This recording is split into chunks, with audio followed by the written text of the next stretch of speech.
Have you ever wondered how to create a custom color picker with a live preview? In this video, I'll show you how to make one in C# and WinForms.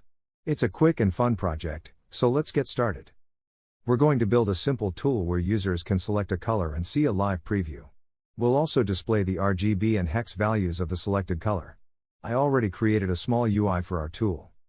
Just a panel, 2 text boxes with labels for better understanding, and a button to open the color picker. So let's start with the code in the button click event. I will explain the code after creation, and then it's already time for a preview. So don't waste time and jump in.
Here, we create a color dialog instance inside a using block to ensure proper disposal after use.